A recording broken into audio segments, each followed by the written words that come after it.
Hello, and welcome to another edition of From the Source. Today, my guest will be Nassau County Comptroller Jack Schnirman.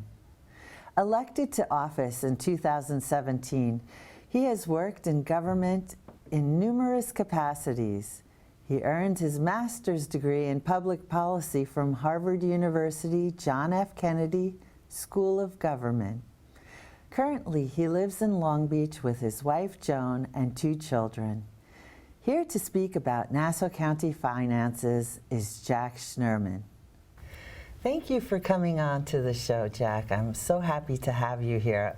I know you have a very busy schedule, but we really appreciate you coming to take the time to speak to our viewers. Thanks so much for having me. As we get started, I just wanted to say this is a wonderful public service that you're doing for the community at a time when people are at their throats talking about politics and at each other's throats talking about politics and government. It's a wonderful opportunity to have a thoughtful, substantive discussion, and I really appreciate that you're doing this. Thank you so much. Now, tell our viewers a little bit about who you are and your background, if you would. Sure. So my wife Joni and I live in Long Beach. We have 2 kids. Sage just turned 4, and Ozzy is going to be 2 in February. It's a wonderful age and a wonderful time for us. I grew up on Long Island. My dad was from Bayside, Queens. My mom from Seaford, and they met in Great Neck at the Seven Seas Diner. So it's a sort of a typical Long Island story. I went away to college on almost full need-based financial aid. Majored in international relations, so of course I got involved in local government. I went down to DC for a few years, went back to school.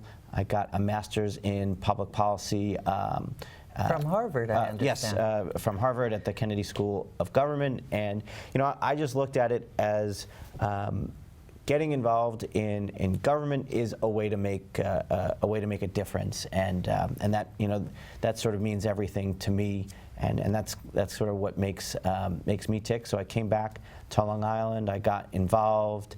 I was involved in ending Crookhaven out in Brookhaven and replacing it with sort of data-driven, smart government, and that was a really rewarding experience. Went to the city of Long Beach, which was in my first year destroyed by Superstorm Sandy, and helped rebuild the city stronger, smarter, safer. And then ultimately, was really dissatisfied with what I saw out of our county government, and stepped forward and I said, let me see what I can do to be part of turning it around, and I'm proud to work with County Executive Laura Curran as part of that effort. And right. Every day is really an adventure. There is so much work to do, and we just finished our 2nd year, and it's going by so fast, and we're having a lot of fun. We're just getting sort of started with it. So you replaced 2 before you. The previous comptroller to me was George Maragos, and before him was Howard Weitzman. Okay, and I know Howard still works with the town of North Hempstead, I believe. And Howard is on NIFA as well, the the fiscal control board for the county as well. So he plays an important role there. Can you, since we've just touched upon it, can you talk a little bit about what has gone on since NIFA has come in, and what has been put in place, and when are they going bye-bye? Sure. So here's the NIFA is the Nassau Interim Finance Authority. Okay. I say interim because it was supposed to be a brief thing, but it's been here almost 20 years. 20 and years? In fact, you talk to some of the folks who work there, and I think they were assuming that they would be part of a 3-year deployment, and now they're sort of finishing their pensions after 20 years here. And it formed because Nassau County 20 years ago was in dire financial straits and needed a $100 million bailout from the state. And so the deal was the state will give the county $100 million in exchange for this additional oversight until the bonds are paid off. We're a few years away from that. But during the Mangano years, a heightened state was triggered. The county's deficit got so big that it triggered what's called a control period, meaning that essentially they clamped down and really were empowered to almost take over the county's day-to-day financial management. And it was a really heightened level of oversight. So the simple way of looking at it is not until the county's annual deficit is less than 1% of the operating budget. If you're a sports fan, it's a nice way to think of it as field goal range, because it's field goal range is roughly the 30, 35-yard line, and right. The county's budget annually is $3.5 billion. So not until you're talking about a less than a $35 million annual deficit are we going to say bye-bye to NIFA. From my perspective, that additional oversight has some benefits as well as some drawbacks, and that's a whole story for another day. But Exactly. I don't want to bore people too much with that. Well, you coming in, I know you put in a special transparency kind of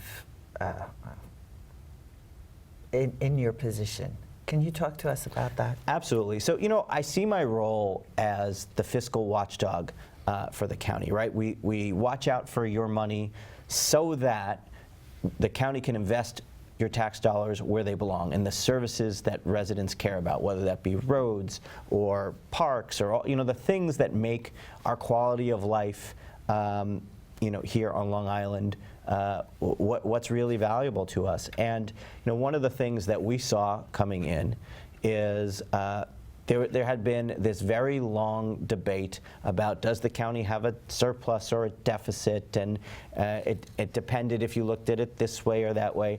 And it really shouldn't be that way. It should be much simpler. But also, if you wanted information, you had to fill out a Freedom of Information request, and then maybe, someday in the future you'd get it, and maybe you have to crawl through an attic or a basement through, piles of paperwork, right? So here's the idea. Everyone should know where we stand, just the way you can look at your phone or your tablet or your computer and look at your own finances, your own information. So too, you should be able to look at the counties. And previously, we as a county were given a D+ in transparency. Not so good. So we launched just about a year ago, a little over a year ago, the Open Nassau Transparency Portal. We started by putting the county's checkbook online, so you could see, what bills the county's paying to whom for what, and a real, simple transparency there. Then we put the budget in an easy to look at way, so you can really drill down on the different expenditures, the payroll, all the different things that the county does. You can now see, and for those of you following along, I would tell you to go take a look at opennassau.nassaucountiny.gov and see for yourself, everything you might want to see. From my perspective as comptroller, in order for people to understand where we're at financially as a county, we invented the Comptroller's scorecard, which we put on there as well.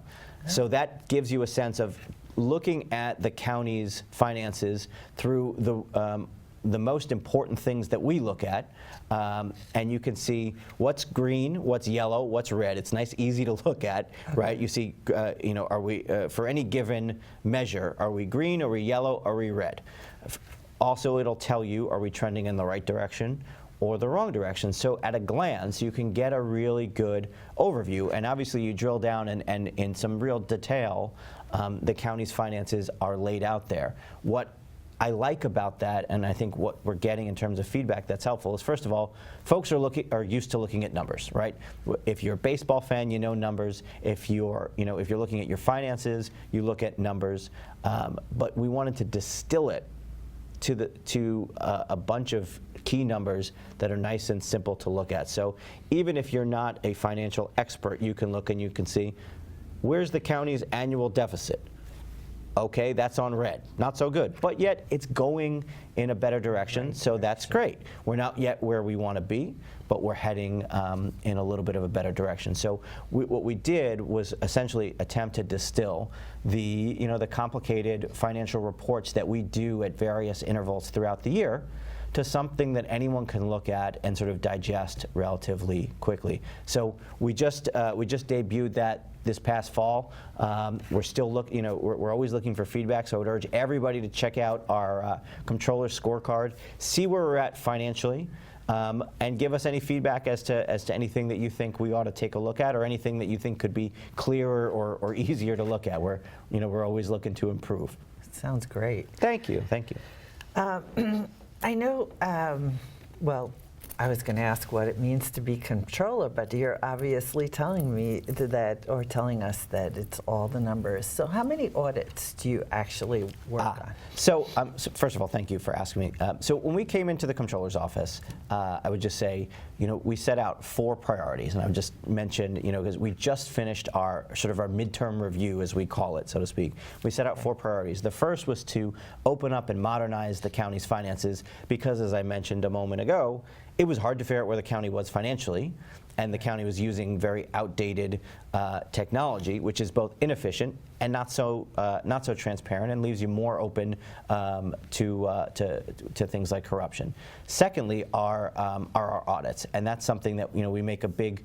Obviously, auditing is one of the most important powers of a controller. We've completed 11 audits now since I'm in office.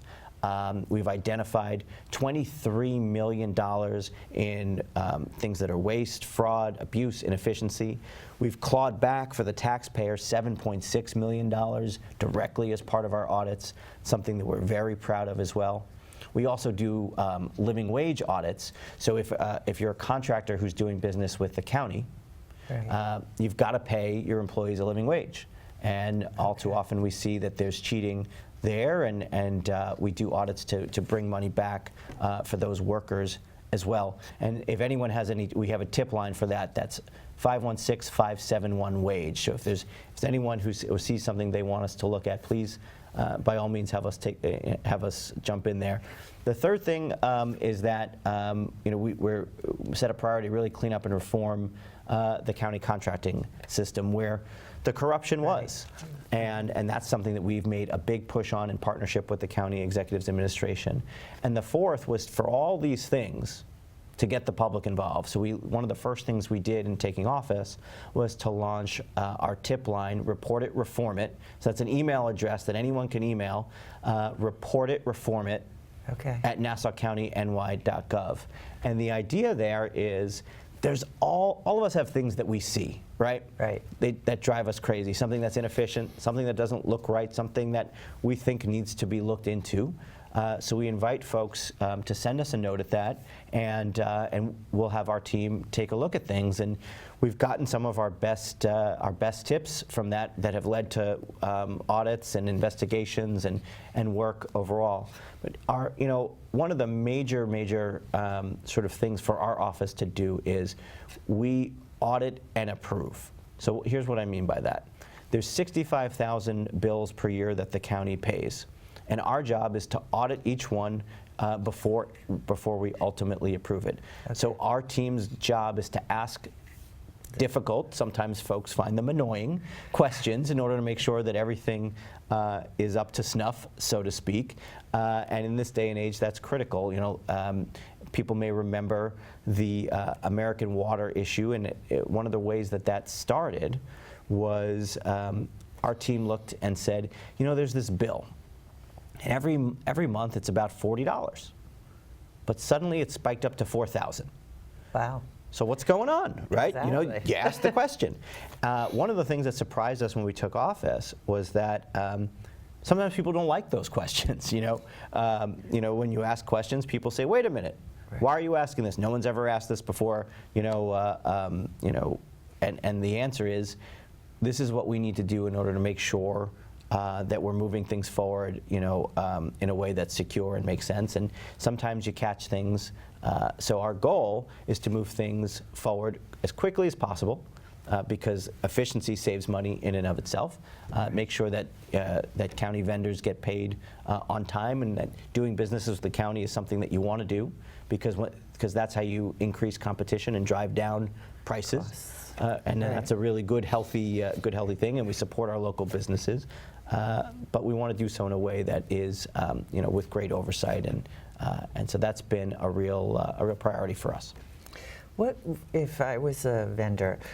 Typically, how quickly would I get paid? Would it be 30 days, 60 days, or less? I don't know. Good question. So, I think, candidly, the county has had a terrible history about how fast vendors get paid. And it has cost vendors money, it has cost the county money, because if it takes too long to pay, then the next time somebody bids, they're going to bid higher because they need to take that into account. In fact, it really got so bad that people were looking to buy out each other's debt, meaning, hey, I see. I'll pay you today 90 cents on the dollar, and so on and so forth. So I think we've really improved the amount of time that it takes to get paid.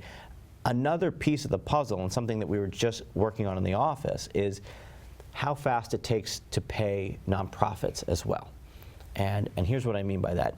The county contracts with nonprofits to deliver critical services in our communities, right? This is how we address whether they be issues of homelessness or the opioid epidemic or healthcare issues, like things that are really affecting our communities. And it used to be that those dollars didn't go out to those organizations for months and months and months. And what happens when that happens, it means that they're spending, that the money is in overhead instead of delivering the services. Right. And that's not what we want to see. So we've really made that a priority and made a dramatic improvement in that. And that's something I think that we're very proud of, working in concert with the county executives team on that. And we have a nonprofit steering committee that we hear very candid feedback when that's going right and when that's not going right. And we're very proud of the progress we're making there. So the simple answer is all these things are moving faster, never as fast as we would like. We spend a lot of time trying to make sure that we speed it up, but do so in a way that is safe and protects taxpayers. And the way that we do that is making this stuff much more electronic. Right. Used to be that everyone had to submit ginormous stacks of paper in triplicate and carbon copy and this, that, and the other.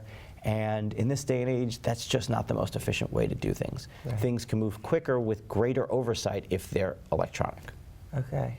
So the system that you inherited coming into the office, I'm assuming it was dated, quite dated. Oh, yes. Yes. What has been put in place? Because I'm curious, technology is changing so quickly. Yes. That it's, even if you put it in today, it's tomorrow it will be obsolete. Absolutely. So when we first walked into the office, there's still microfiche machines and Wow. some really outdated stuff that a lot of folks don't even know what this stuff is anymore. Right. So that's sort of the starting place. That the overall financial system for the county, I think, debuted in the 90s using 1980s software. Which is sort of 1960s technology. Okay. If anyone remembers the video game Pong, that's what the screens look like. Yes. Still today, the sort of the green screen and yep. with the little big characters. Boxes. Yeah. So it's a challenge, and the county for many years, going back at least 10 years, I'd say at this point, has been looking to upgrade that, spent a lot of money on that process, and I think finally, working together with the current administration, we're seeing that the first elements of a new system are going to be going online in the very near future, and that's something that we're proud of. And I would congratulate not just the current administration, but the county legislature on a bipartisan basis for appropriating the money to really move the county's systems into the 21st century.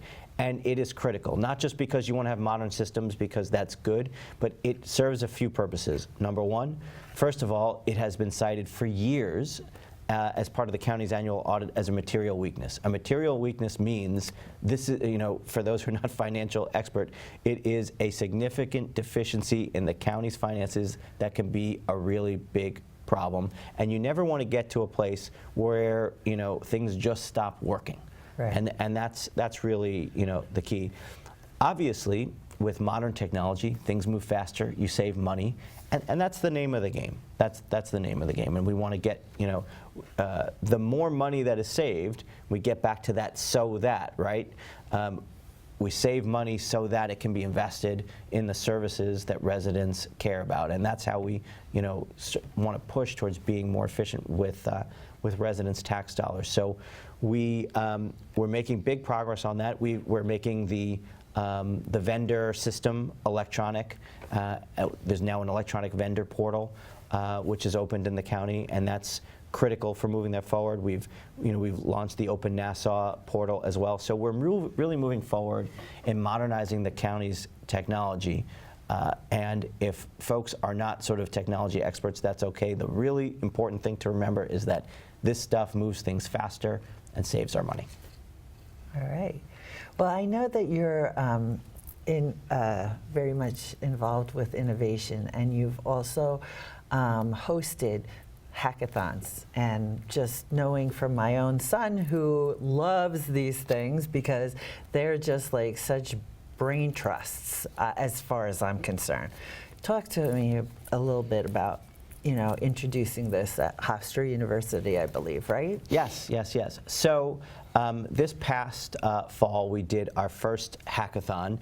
It was our Innovation Awards. And we got college students together, and we put a challenge to them. And here's what it is. It's a challenge that we're all looking at right now, and that we're all facing it. And we're sort of asking the question of, what is the deal with living here in Nassau County? What is the deal with living on Long Island? And I say that not just in a Seinfeldian way, but really, financially, how does that deal add up for everybody? And here's what I mean. It has always been that the deal of living here was great schools, access to New York City, beaches, parks, quality of life, and it all kind of made sense. However, we're the first suburb, right? And we were formed a long time ago. And so now we're seeing a situation where for some, the deal isn't adding up anymore. So here's some numbers that we've seen. Used to be that in the percentage of 20-somethings living with their parents here was 14. 14% of 20-somethings live with their parents. Nationally, that number is 16%. Here in Nassau County today, that number is about 44%. Huge. Yes. So we all know the stories, right? Because who can afford a place to live when they're 20-something on their own? It's so expensive. But that is a huge threat to our economy.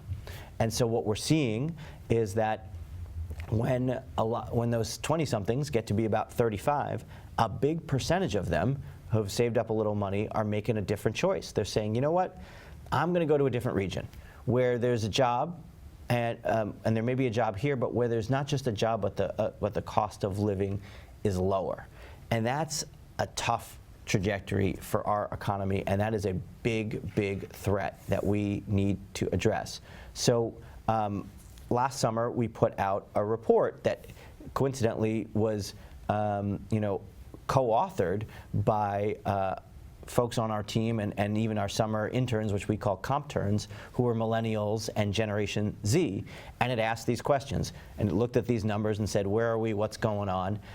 And so we challenged the students at Hofstra to think about how we address those things, how we address things like, finding different types of housing that folks can afford, and what it might look like and where it might work in a way that, respects the quality of life of everybody else, looks at our, public transportation and infrastructure and says, where are our roads at now, where are they going to be, where do they need to be, and all a whole host of issues. So we had a lot of fun with challenging college students to take a look at this stuff, and they have to, because if we collectively don't address these issues, we're going to continue to lose them.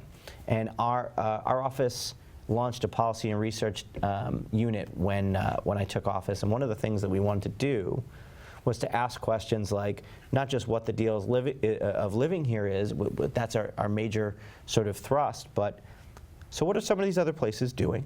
What can we learn from best practices around the country, and what can we bring here to make sure that just like we're updating our technology that we work with, and